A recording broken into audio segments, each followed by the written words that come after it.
फोडाफोडीचं राजकारण, राजकारणाचा पैसा, पैशाबंद राजकारण एवढंच फक्त सुरू आहे महाराष्ट्रामध्ये आणि देशामध्ये. काय प्रश्न विकत घेणाऱ्यांचा नाही आहे, विकले जाणाऱ्यांचा आहे. आता देहविक्रीला जर समजा हे तयारच असतील तर गिराईक आहेतच. खूप गलिच्छ जे आता काय महाराष्ट्रात पण जे काय फोडाफोडीचं सगळं राजकारण सगळं सुरू आहे आता, उमदं राजकारण नव्हे, हे चांगलं राजकारण नव्हे.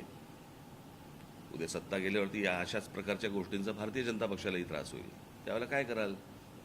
आपण काय करतोय, कुठपर्यंत जातोय, कुठपर्यंत जायचं, याला काय मर्यादा आहेत की नाही या गोष्टींना? काय आहे, मी तुम्हाला एक गोष्ट सांगतो.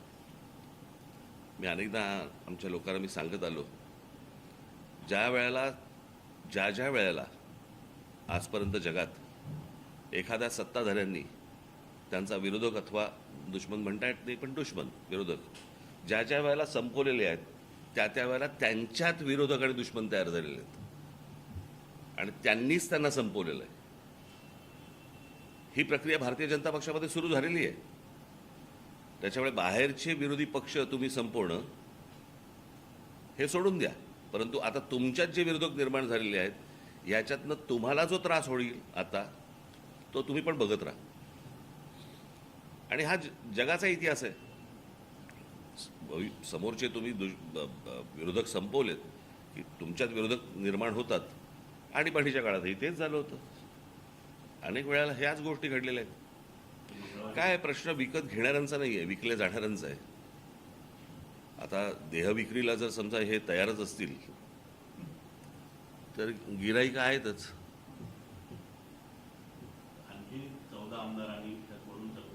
ते घाणेरडं चालू आहे मुळात.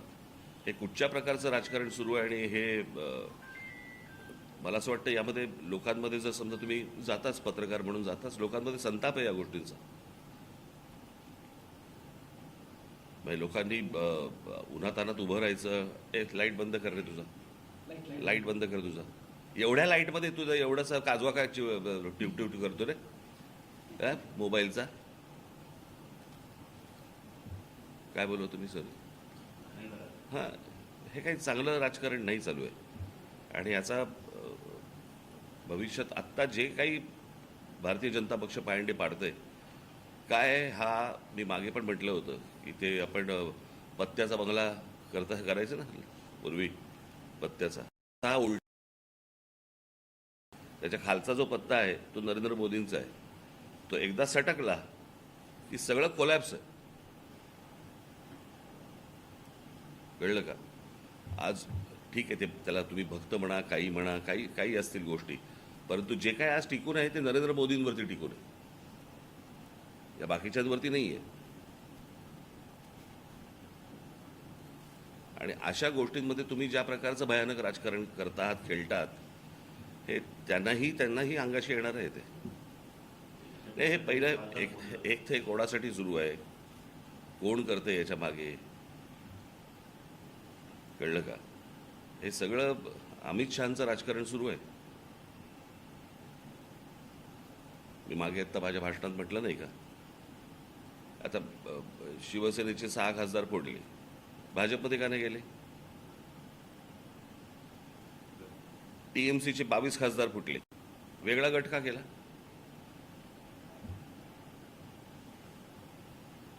उद्या जर मला त्याच्यावरती दावा सांगायचा असेल पंतप्रधान पदावरती, तर मला हे बाहेरून मला लोक, जर आतमध्ये विरोध झाला तर मला हे बाहेरून लोक मतदान करतील किंवा पाठिंबा देतील. दुसऱ्याने जर समजा कोणी दावा सांगितला तर मी हे जे उभे केलेले आहेत यातला कोणी सपोर्ट करणार नाही.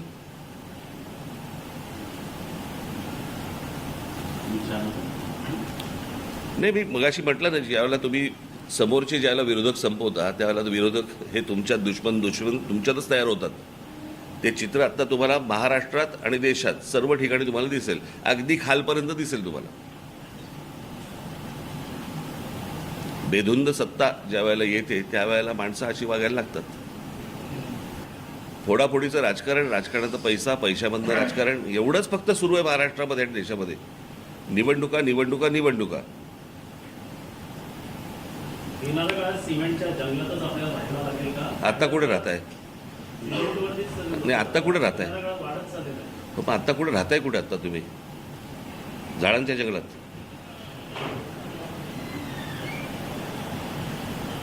कारण याला काही आकार उखारच नाहीये, कोणाला माहितीच नाहीये काही. चला चला बोलल्यावरती कंठ फुटला तुला. एवढा बघत बसला होता आपला. Internal metro